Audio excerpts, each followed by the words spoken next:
It's not a provocative question, it's just because I'm French. But how come...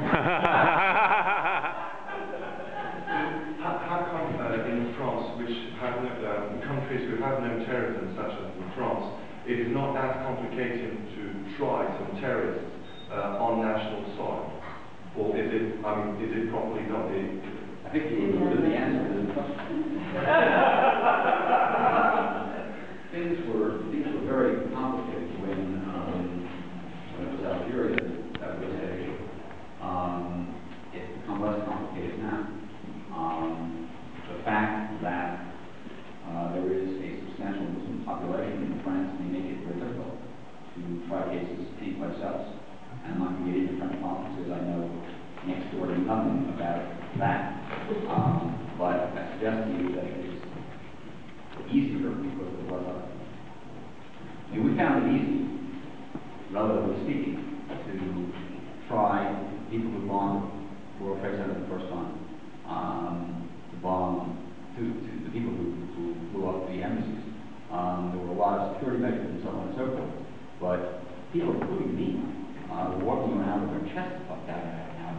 See, the system works. Well, you know what? It doesn't work. And you know, the thing to admit when you make a mistake is you make a mistake.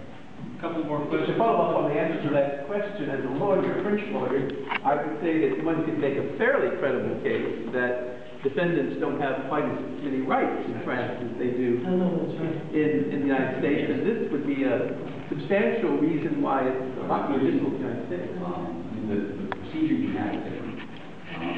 Quite different. Presumptions are different. Presumptions are different. The background is different. It's okay. If you're guilty, you're better off being tried in the United States. Yes. I would tell all my clients.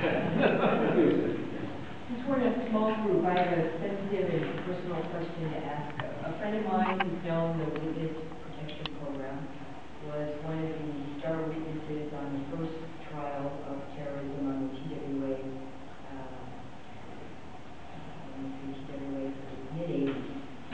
The Rochester? And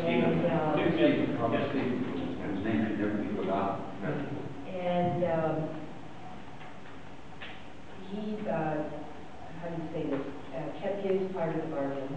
And when the trial was over and the person was convicted because of his testimony, he was supposed to, when he went into the Witness Protection Program, he was supposed to be awarded a sum that had been agreed upon in advance, and it was withdrawn.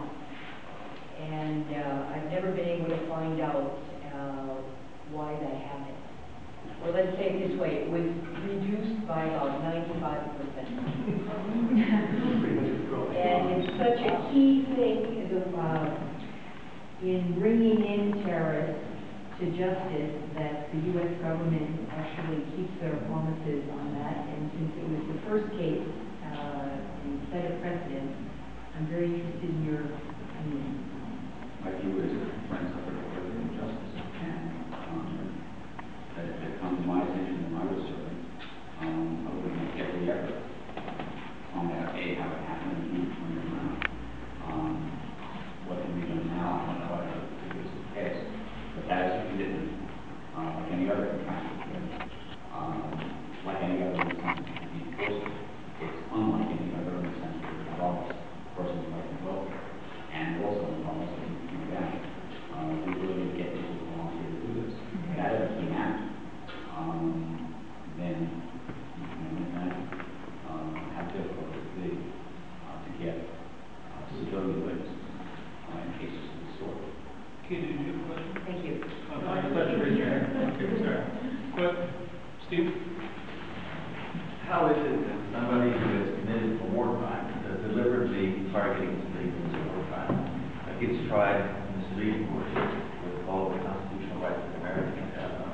And how is it that somebody who targeted military rights, the U.S. is full, is that appropriate, that individual should be tried in a military tribunal? Well, I mean, what are the boundaries here that you help us?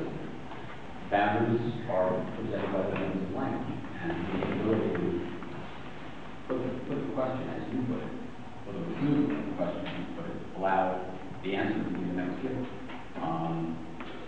short and my short, the thrust of my comments tonight was beats me.